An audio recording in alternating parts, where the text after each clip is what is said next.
Hey guys, welcome back to Celebrate the Struggle. I am your crazy host, Jennifer Hobbs, and with me today is one of my hometown Lincoln Knights, Jeremy Wells, and fellow Army veteran. Welcome, Jeremy. Well, good morning, Jennifer. Good morning. I know I'm running on more sleep than you. He's been up working all night, folks. Jeremy is not only an Army veteran, but he is the owner of his own shop called Wells Firearm and Training. And we're going to get more into that as you kind of get to hear like where his life has taken him and how it's brought him to that point. So let's just kind of back it up a little bit, Jeremy. Can you just kind of start wherever you'd like and talk to us about the journey that your life has taken you that's brought you to this point, whether you want to start with why you joined or like when you got out, whatever you want to do. Like, how has your journey brought you to where you are now?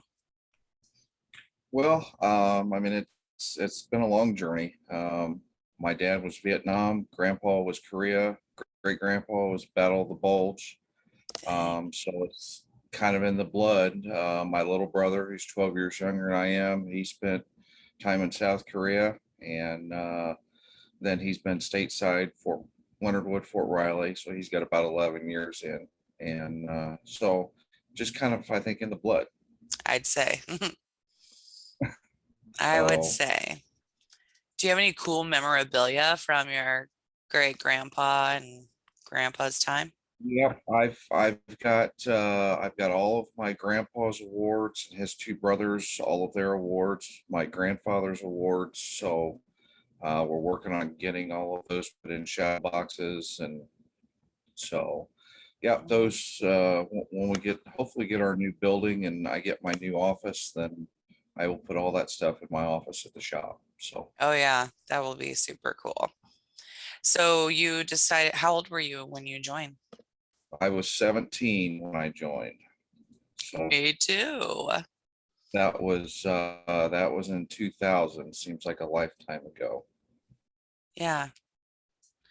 And mine was anyways, this isn't about me. So what job did you do? What MOS? What job? I was military police, and I was attached to, because there's two different MPs. There is the field MP, which deals with mostly POW and force protection, stuff like that. I was the second style, which is an LNO, what they call an LNO, which is Law and Order MP. So think of it in the civilian world as a county cop. Okay. I didn't know that. I didn't know they had two different types of MPs. Yeah, and then with our particular unit, there was not a whole lot of L&O MPs. Most of the bases shortly after 9/11 went to private security. Hmm. So with us, we were kind of a special commodity, I guess, and went to Iraq in '03 and was there from I think it was November of '03 to November of '05. And we were at the Baghdad Police Academy and training Iraqi police officers, diplomatic protective services, and special forces. So I think we had about every 8 weeks we were rotating 35 students per class. Hmm. Man, it's so crazy. I'm sure we've had this conversation before when we met a year ago, when I had the pleasure of meeting you at the fair.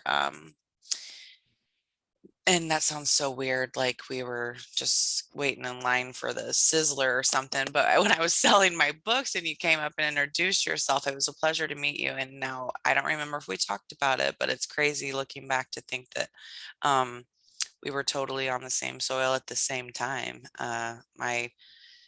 My base was right there by Baghdad, and it was February. Well, by the time we got to Iraq outside of Kuwait, it was February '04 to February '05. And you guys had that Burger King on that Baghdad International Airport. Oh gosh, talk about the Hershey squirts. But it's like you like you miss it, so you're like, "Oh, this sounds like a great idea," and then you're like, "That was a terrible idea." Yeah, yeah. I got to buy up a couple of times. I stayed pretty well on our base where our base was situated. Um, the back door was Sutter City, the front door was pretty much the green zone, and then our Okay. kind of side door was where the Olympic Stadium was at. So Okay. So not necessarily the Baghdad International Airport. yeah, no. Yeah, So we took a couple trips out that way, but um, I stayed pretty much on the base right. and did training and enjoyed what I did. I mean, you know, I don't know if it's a good thing or bad thing, but knowing and seeing what was actually happening on the ground versus what the media was putting out, it was two totally different things. And Absolutely. I since I've been back in '05, I don't watch a lot of TV and news and, Mhm. you know, and I know I probably should with everything that's going on, but We you know, definitely have that in common. We definitely have that in common, and I say that same thing, like, maybe I should, like, maybe I'm leaving myself ignorant to it, but I think I'm okay with that. Um, so you say you liked what you did. What's one of your favorite things you take away from that? How many years did you serve? I was in 8 total. What's one of your favorite either memories of being, and usually I don't make this totally military based, but I love chatting with veterans. Um, what's one of your favorite memories like that you take away from the military, or maybe just something like a value that you take away, like something that you take away from the military that Well, is such a huge I part mean, of you? it's always been, with me, it's when you meet me or come see me at the shop or whatnot, what you see is what you get. There's no sugarcoating anything. We try to be as real as possible. There's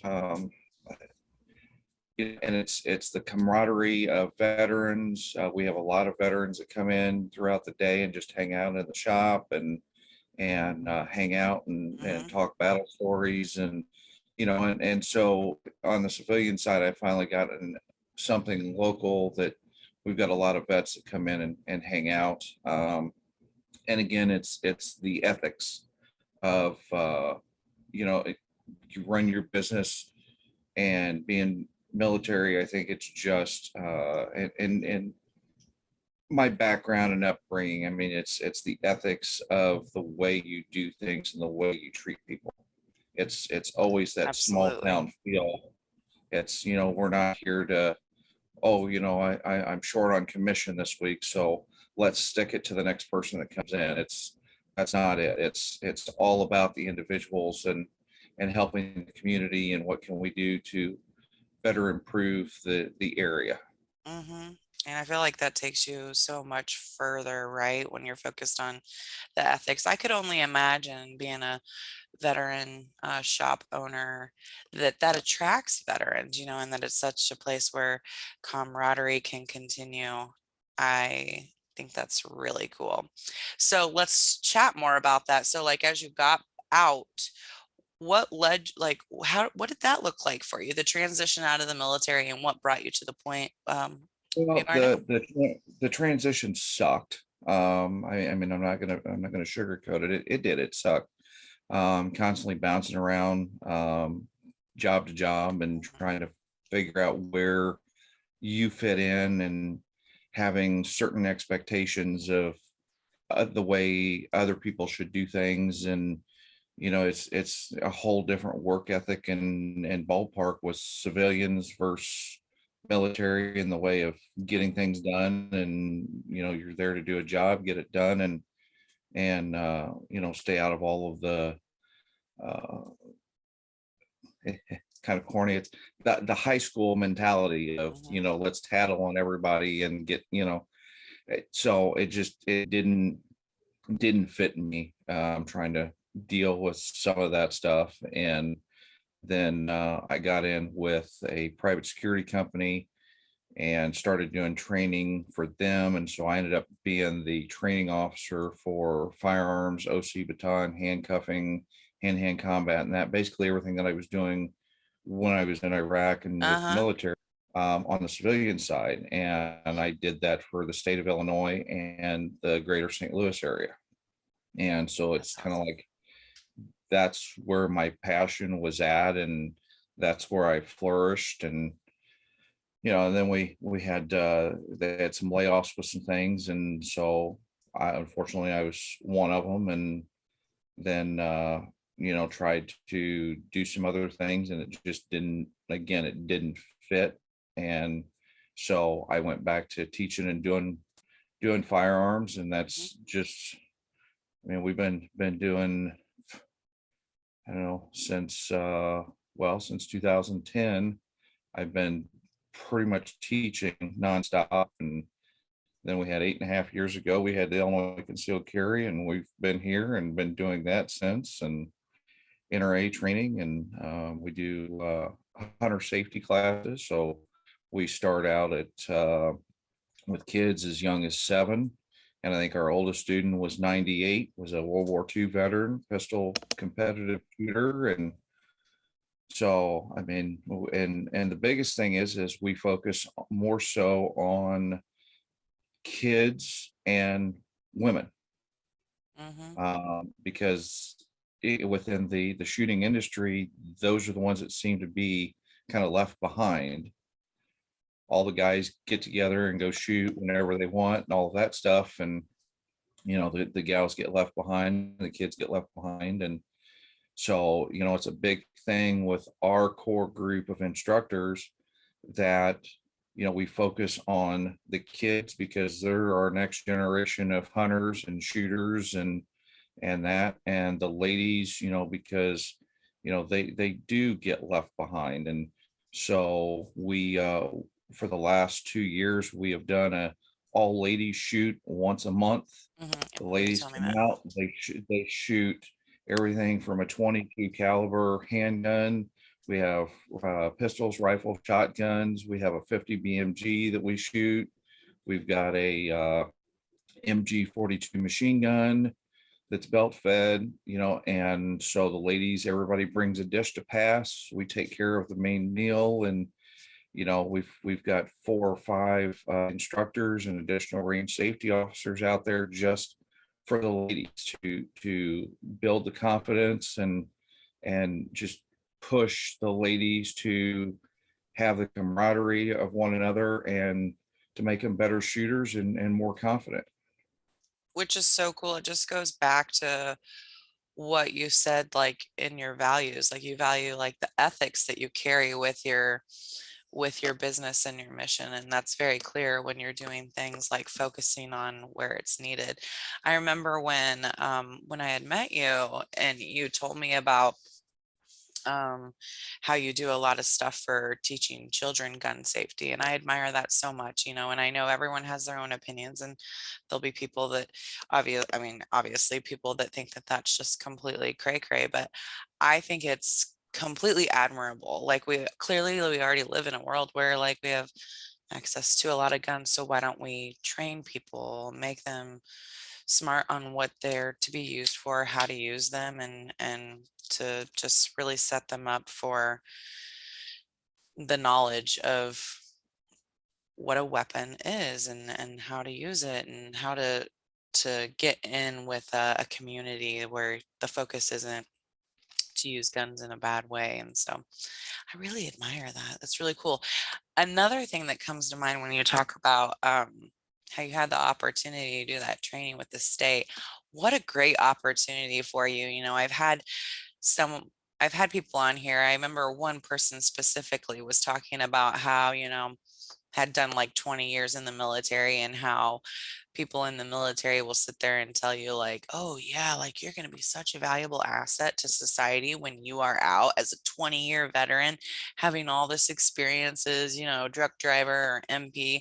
And then the reality of it is like not so much. Like when you get out, like no one's jumping up for like a lightweight, medium truck driver, like, or any of the different positions. And so, what a great opportunity that came your way that totally shifted the direction of where things were going for you. So, how how did those opportunities I'm intrigued. How did those opportunities start to unfold? So as you continue to train others in that class, what was it like was there a turning point where you're like, I'm gonna open my own shop, or what opportunity came your way to do that? Well, in 2010, I had the opportunity to buy an indoor range and and gun shop in Springfield, and then our backer backed out, and so that opportunity kind of went by, and I kind of continued to try and focus on other things and still continuing to train and that and nothing, no matter what I did, everything just continued to pull that way. Um, and I as you've been over in the giant sandbox with us, you look at things over there a little bit different as they everybody thinks, oh, their religion or their religion's better or this religion is better. I'm not a religious person. Do I believe in a higher power? Yes, I do. As he gives us different challenges every day to build us and make us stronger and set us in the direction he wants. We just kind of go with it. And, no matter what happens, everything has always continued to push me in that direction. And I went to work for a guy and just was I love what I did, but I didn't like the ethics and the way he treated people and done business. And Hmm. so it got to the point that, okay, I needed my own location to do training and all of that. And then it went from doing training to getting my federal firearms license to open up the store. And then from there, it's just been kind of history. I mean, we've been in the current location for 2.5 years, and I mean we've just continued to grow and grow. And within the last 3 months, we have now added full archery. So we have a gentleman that is in with us that's been doing archery stuff for the last 16 years, and so we're custom fitting people for Cool. bows. We're doing complete repairs on crossbows and any other type of bow. We're doing custom arrows, training on that. So we're planning a 3D archery shoot here within the next 2 or 3 months, hopefully. The journey is continuing. We're planning on opening. We've been in the process of buying a facility that we can build an indoor pistol, rifle, shotgun range, indoor archery ranges, give us a bigger facility. And so that's the goal is to bring that business and increase that business to Lincoln and the local areas, because the closest locations to us that has indoor ranges is Bloomington, which is 35 miles north, Athens, which is about the same distance, Decatur, and then you got about 40 miles north up in the Morton area. Hmm. So, and then you've got one in Springfield, but that one's kind of hit and miss with the way that one's ran. So, Hmm.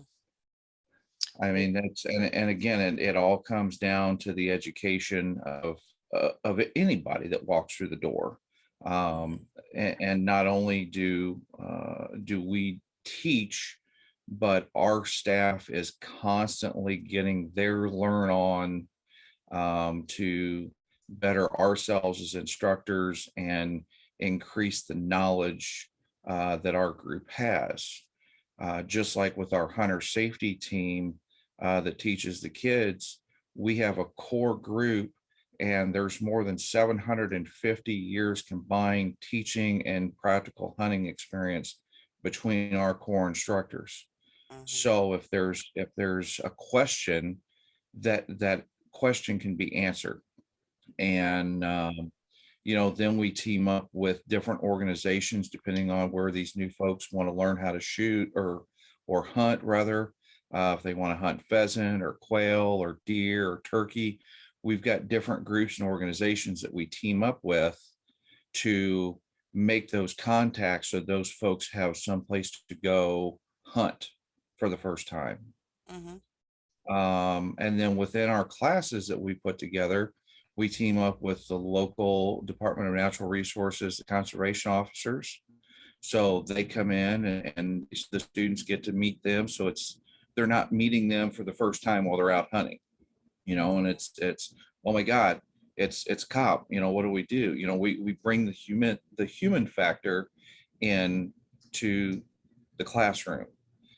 We also team up with the local Lincoln Police Department and their DARE division, and they come out and they sponsor their time and that, and bring lunch and snacks and drinks and that for the hunter safety classes I love on that. the Saturdays. So again, and when they come, then they invite all the off-duty officers and all the on-duty officers to come through and meet the kids and meet the students. And so we're trying to put that community connection I together. love that, Wells. Clearly you are. And clearly it's needed in the community and like people are getting on board and doing that. That's awesome. Well, you kind of Last year, already, oh, go ahead.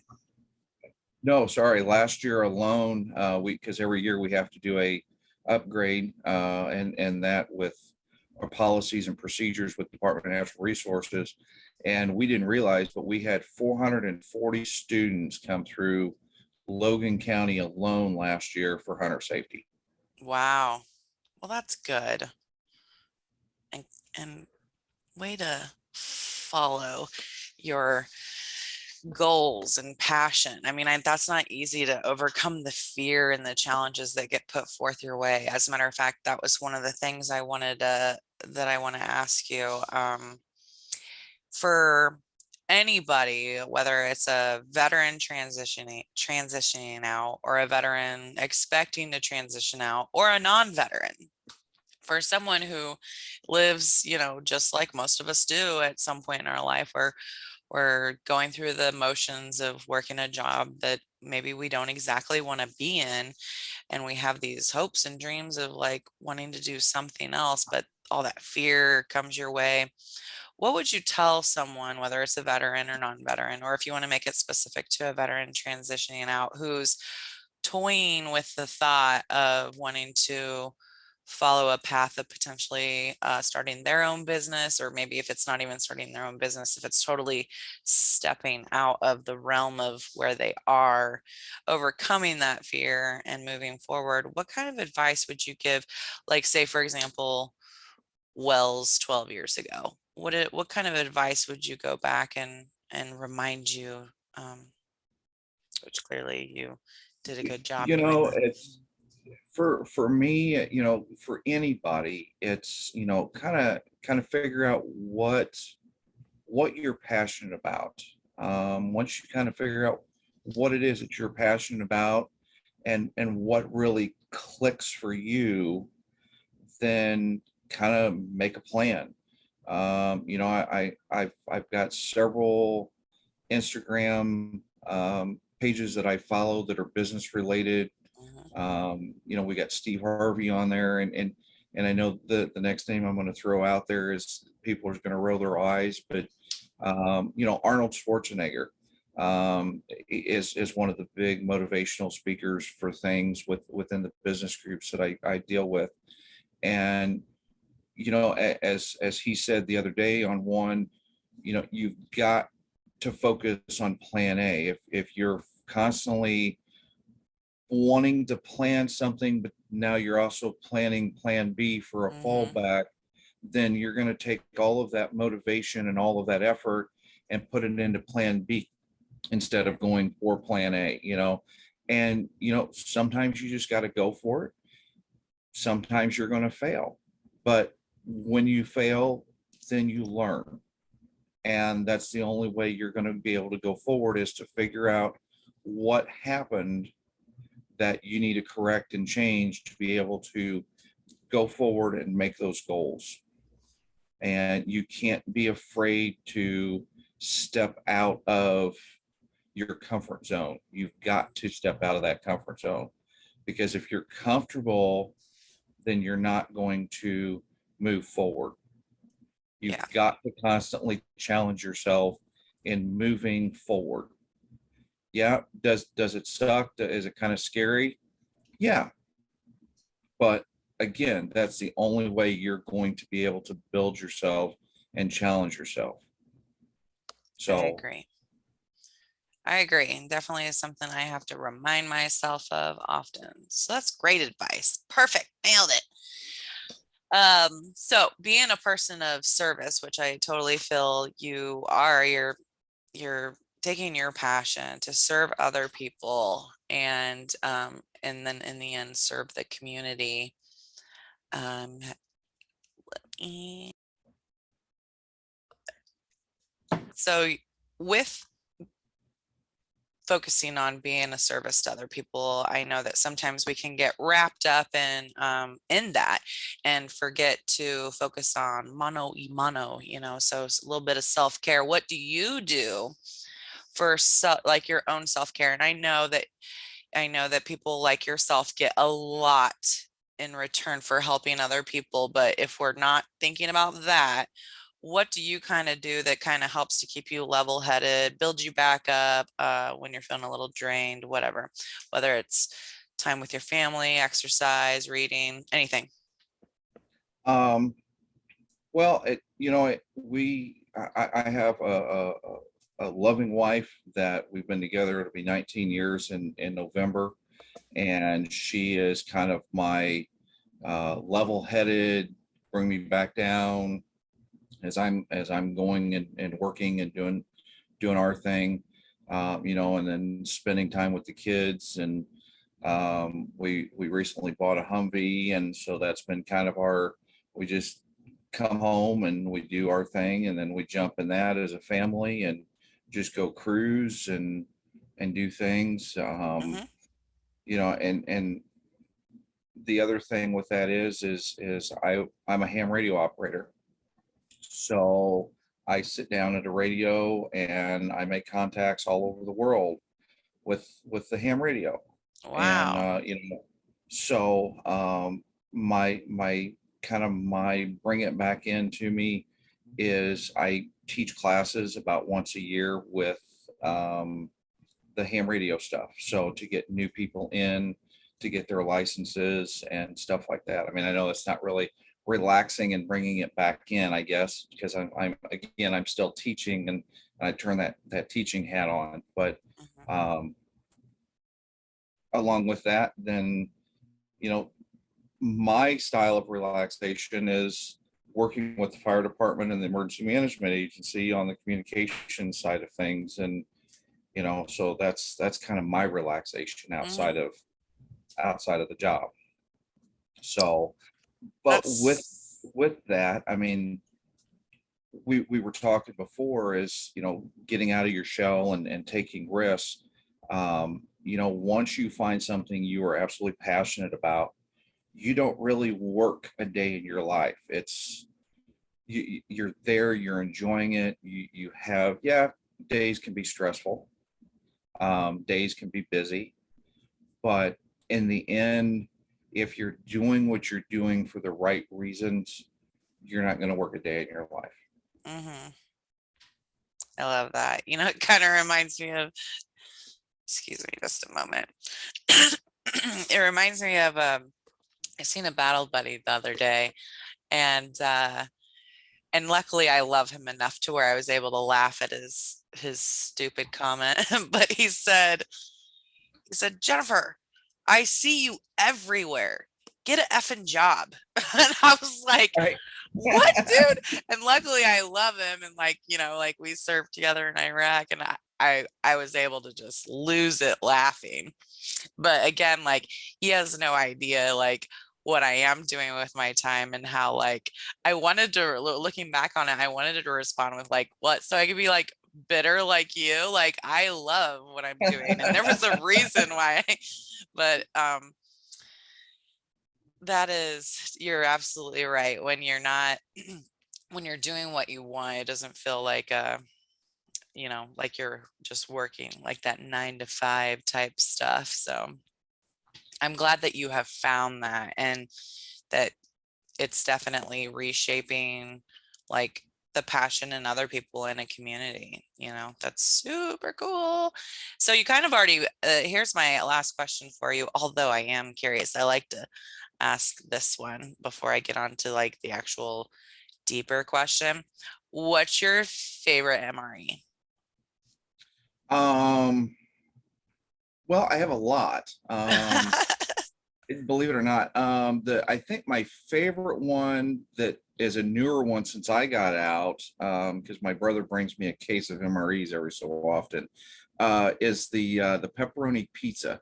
Oh, clearly that's new. Yeah, there's a whole slew of new ones. I Oh. one of my least favorite. Oh, there's the there's the other one there. She needs to be brushed every time somebody sits at the desk. Um, is the I never was a big fan of like the beef burritos. Oh, I don't even remember that one. Yeah, I see, and I don't know if that's well, yeah, they had those, I think, or something close to it, or the enchiladas, or Hmm. I never, I'm not a big refried bean kind of guy, so it's I am. It's kind of disgusting. well, I like refried beans. so, but yeah, so and then Pepperoni pizza. Good Lord, folks. yep, Coming to your and house then for dinner sometime. there you go, and then I think like I always like the blackberry jam and the bread.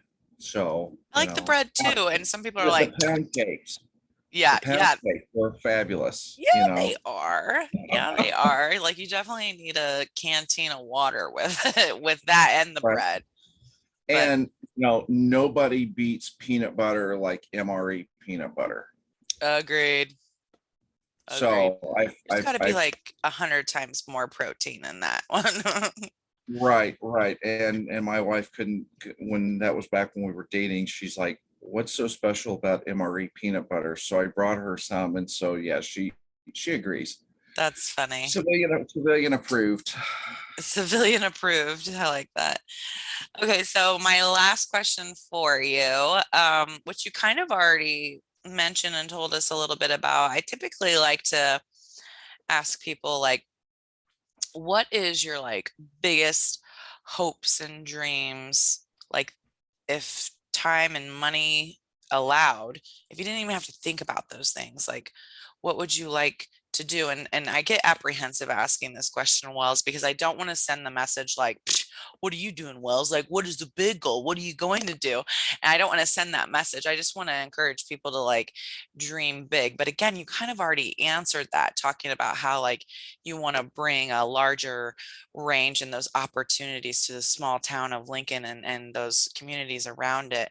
So if you just want to elaborate on that, or even like with the, you're doing the ham radio teaching like once a year, if money and logistics and all of that, if you allowed yourself to like dream as big as you wanted, what would you like to see happen over the next 10, 20? I can't believe you almost been married 20 years. Congratulations on that.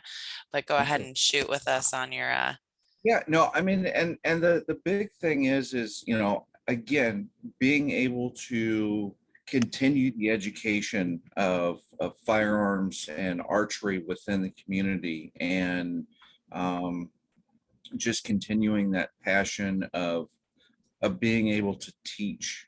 One of my big goals, and I tell everybody that works for us that comes in, is that yes, I want to grow, but I don't want to get so big in the aspect that we lose sight of any individual coming in to the point where you're just a number. hmm I don't want that. I always want the personalization of you are an individual, you are you are Jennifer. So when you come in, it's, hey Jen, what's going on? What's new in your life? How's the kids? All of Right. that stuff. It's not a, oh, hi, I don't know who you are, don't remember who you are, what can I help you with, kind of thing. We don't want that. And I've been fortunate enough with the group of individuals that we have that work for us, they all have the same mentality.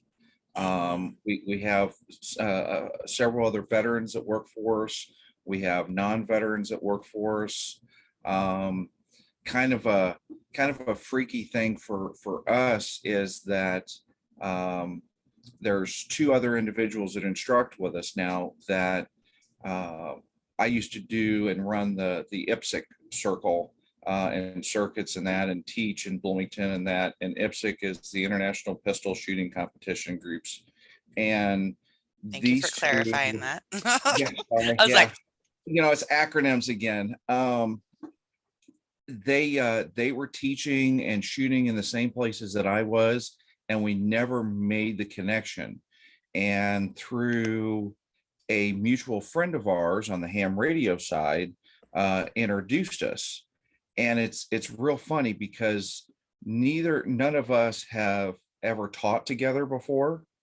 And you would have thought we've been teaching together for 20, 30 years, because when we teach, our methodologies are almost identical. The things that we say and the examples we give are almost word for word. mm-hmm. Um, so God has a plan on how and who he's putting together and bringing into us, so that we don't lose the personality and the small town feel Right. of that. And that's my biggest goal. It wouldn't matter the amount of money and time and all of that, is that I just, no matter how big we grow, I don't want to get so big that we lose sight of who helped us and how we got to where we're at. Mm-hmm. I think that's a phenomenal goal. All of these things that you keep saying, like it's it is so valuable to have people that are running businesses, especially one that's teaching so much like yours, like f- it- other people, there's so many stigmas, and I'm going to get off on a tangent right now. I already Oh, feel it. you're fine. There's so many like stigmas in society, and so I appreciate you coming on here to like talk about something that like it could be uncomfortable for some people, because this is what we want to do. We want to let down these stigmas and see it for what it is. But what I was going to say is, what a great goal for you to have, like, as everything you speak out loud about, like valuing the person, wanting to see them not as a number, but as, a person in the community who, like, who their kids are, in this and this. All of this just goes to reiterate to me that, like, you are a pillar in your community, and I keep it up. Way to go. Way to go. I think it's an amazing goal to have, that you just want to continue to um, grow your guys' knowledge of not just your leaders, but the people that you're training, but also continue to keep that your ethics in place to where you never lose sight of what your mission and purpose was to begin with. So, way to go. Yeah, I mean, and that's always our goal, is that, we've got folks that, doesn't matter if it's kids or ladies or gentlemen, our goal is to constantly teach. Yes, do we need money to operate? Yes, everybody does. But our core value is education. Mm-hmm. And I know that the subject of firearms is very um, crazy right now. And so it firearms are a tool. It's no different than and you're muted. I don't know if you I know that know. or Can you I don't hear know. the mower behind me? Nope. Okay, good. Okay. Sorry, go ahead. Um, no, you're fine. So, you've got this big craze about all the firearms. Mhm. And it's no different than a shovel, a car, a spoon. You know, yes, can it hurt somebody? Yes, it can. But if it's the education is there and they're educated enough to be safe, you know, if like with our hunter safety classes, if the students get nothing else out of the hunter safety classes but safety, safety, safety, Mhm. then we've done our Job job. done. Right. You know, so that's a big thing. I had a gal that comes in all the time to do Amazon returns because we're a UPS full Mhm. service at the shop as well. But she come in to do some stuff with her Amazon stuff, and she's now interested in getting her FOID card and going through concealed carry classes and learning about firearms. But like she said, she goes, I'm absolutely terrified. Mhm. And it's like, okay, that's fine. But we're here to educate you properly so you have a better understanding of how this tool works. Then she made a comment, and this is so typical of, and guys, I hate to be this way, but it's so typical of husbands, kids that want to tell the females, you know, well, because you're terrified, then that's the primary reason you don't need to be messing with one. Right. And it's like, no, I'm sorry. It's once they are properly educated, just like you were, you know, none of us instantly were born with all this knowledge. Right. We had to go through the education and learn. And again, sorry guys, women will outshoot you 99% of the time. It's a statistical fact. So, you know, and again, that's kind of where it comes back with us is the guys get to go do what they want whenever they want. And there's not really a club for the girls or for the kids. And so that's where what we're pushing and trying to draw in. And we absolutely love it. This last one we had almost 30 ladies Wow. come in. And out of those, I think we had 7 or 8 that were brand new first timers that came Mhm. to the shoot night. And the girls have taken it on themselves and they've deemed themselves the huckleberries. And it's just, you know, and just watching these ladies flourish from being real apprehensive and that a year and a half ago to where they're at now. And it, that for us is where we get all of our satisfaction from, is where we get our joy from, is watching these ladies and these kids grow. Mhm. My daughter was 6 when she started shooting, and she come out to the ladies shoot night. She's 8 now, you know, and it's just watching the kids flourish, watching the ladies flourish. I mean, that's again, that's what it's all about for us. That's awesome. You'll have to stay on here after we get done recording because I had some questions for you, but You betcha. keep it up, Jeremy. Keep it up.